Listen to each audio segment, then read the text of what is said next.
Hi friends, welcome to the question of the day series. Today's question is regarding proportions. So match the following question. The fourth proportion to 12, 24, 27 is same as the third proportion to A and 36. Then find the value of A. And the mean proportional between 12.8 and 64.8. Fourth proportional to 16, 26, 32. And the mean proportion between 7 and 112. So here, of course, all of you know what is third proportion, what is mean proportion, and what is fourth proportion.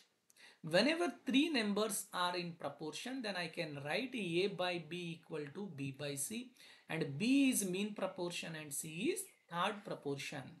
Similarly, if four numbers are in proportion, then A by B equal to C by D, and D is called as fourth proportional.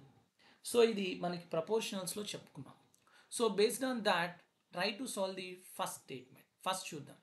Fourth proportion to 12, 24, 27 అంటే 12/24 is equal to 27/something. So ఎంత వస్తుందమ్మా? 12 1s 12 2s. So X equal to ఎంత? 54. So ఈ 54 అనేది fourth proportion. కానీ ఆ fourth proportional అంటే ఏంటంట? ఏకి 36కి వచ్చే థర్డ్ ప్రపోర్షన్ కూడా సేమ్ అంట. అంటే 54 is nothing but third proportion to A and 36. So third proportion అంటే ఏం మాట్లాడాం మనం? ఏ 36 అండ్ 54 ఆర్ ఇన్ ప్రపోర్షన్. ఎందుకు? మనకి ఫస్ట్ స్టేట్మెంట్లోనే ఈ 54 అనేది ఈ మూడు నెంబర్లకి ఫోర్త్ ప్రపోర్షన్ అయితే ఈ టూ నెంబర్స్కి ఏంటన్నాడు? థర్డ్ ప్రపోర్షన్ అన్నాడు, అంటే థర్డ్ నెంబర్. సో ఏ 36, 54 అనేవి ప్రపోర్షన్లో ఉంటే థర్డ్ ప్రపోర్షన్ 54 కాబట్టి ఏ బై 36 ఈక్వల్ టు 36/54. సో చెప్పండి ఇప్పుడు ఏమొస్తుందో మనకి ఇక్కడ? 12 మూడుల 12 కాదు 9 18. 18 2s 36, 18 3s 54, 3 1 3 12. So A equal to 24. So A equal to 24 ఎక్కడుందో చూడండి అమ్మా. 24 ఆప్షన్ ఏ 5 రావాలి. సో 2 ఆప్షన్స్లో ఉంది, ఈ 2 క్యాన్సిల్.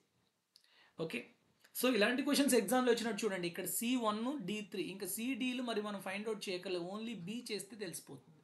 సో బి చూడండి, been proportional between 12.8 and 64.8.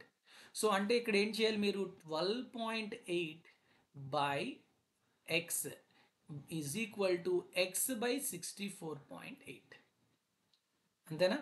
So X is equal to ఏమవుతుంది? Square root of 12.8 into 64.8.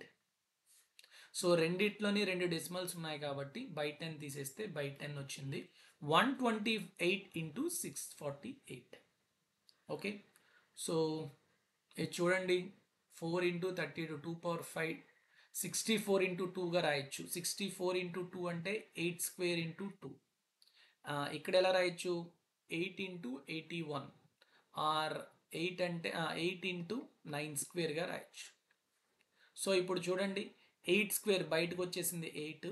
8 into 2 16 అంటే √4. 9 స్క్వేర్ బయటకు వస్తే 9/10. సో చెప్పండి, 32 ఇంటూ 9 288/10 అంటే 28.8.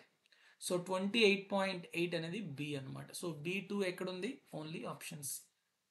సో ఎగ్జామ్లో అయితే అస్సలు మీరు ఇంకా సిడి గురించి ఫైండ్ అవుట్ చేయక్కర్లేదు.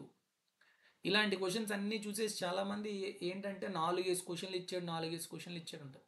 సో కొంచెం ఆప్షన్స్ కూడా మీరు అబ్జర్వ్ చేయాలన్నమాట. అంతేగాని బి పెట్టారు మళ్ళీ సి చూసి మళ్ళీ డి చూసి అని చేసుకోకూడదు. Okay, try to minimize the things. Okay, I hope all of you understand this question. Thank you very much. Take care.